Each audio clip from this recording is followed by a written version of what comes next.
आला हजरत फाजिल बरेलवी रहमतुल्लाह अलैह के मकान की दीवार गिर गई, एक साइड की दीवार गिर गई तो उस कोने में हिंदुओं का घर था। अब मिस्त्री साहब रात को आए, उनसे बात हुई तो कहने लगे सवेरे काम शुरू करूंगा। कहा एक दो साहब ने कि हिंदुओं का घर साथ है और वो दुश्मन भी बड़े ज्यादा है, तो रात को ही हो जाए। कहने लगा जी नहीं मेरी मजबूरी है, मजदूर कहाँ से लाऊंगा, बड़े मामलात है, सवेरे शुरू होगी।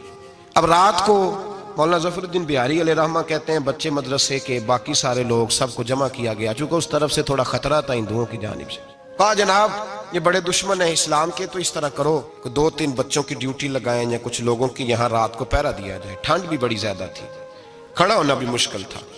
आला हजरत रहमतुल्लाह अलैह इशा की नमाज के बाद जल्दी उजरा खास में तशरीफ ले जाते थे। उस रात जब देखा ना बाहर शोर हो रहा है तो उसी तरह सर पे एक रुमाल लपेटा तो बाहर आ गए। कहने लगे क्या शोर है? का हुजूर सर्दी जरा ज्यादा है तो यहाँ किसी की ड्यूटी लगानी है पहरे की।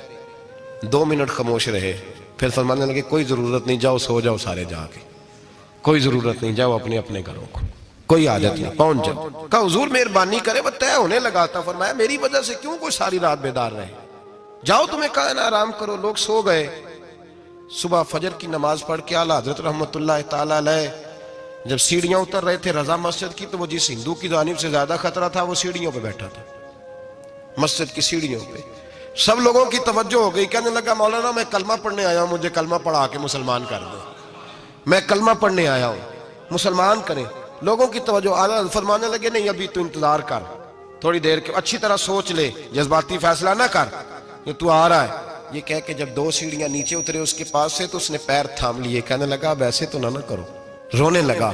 आला हजरत रहमतुल्लाह ने कलमा पढ़ाया, कुछ बातों की नसीहत फरमाई, तशरीफ ले गए। घेरने वाले घेर के बैठ गए। कहने लगे हमें भी बता बदला कैसे है।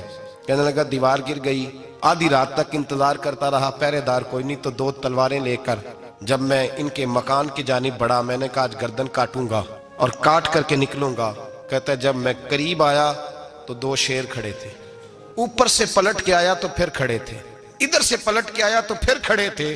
फरमाते हैं मैं 2 घंटे के बाद आया तो फिर पलट के खड़े थे, मैं फिर 1 घंटे के बाद आया, शहरी का वक्त हो गया तो फिर पलट के खड़े थे। अब मैं डर के भागा। कहते हैं फाजिल बरेलवी ने अपनी खिड़की से मुंह बाहर निकाला। कहने लगे और कितना तजर्बा करेगा, मुझे तू लावारिस समझता है, बस कर मान जा। मैंने कहा हुजूर ये कौन है, मुझे बताइए तो सही ये कौन है। तो कहने लगे मैंने सारी जिंदगी रसूलुल्लाह की अजमत का दिफा किया है, सारी जिंदगी गौसे आजम के नारे लगाए हैं, अभी तो गौसे आजम की भेजी हुई मदद है, मौला अली अभी पीछे हैं, 2 जहां के महबूब अभी इससे पीछे हैं, वो तो अभी पीछे हैं, पीछे खड़े हैं कि जरूरत पड़ी तो हम भी तैयार बैठे हैं।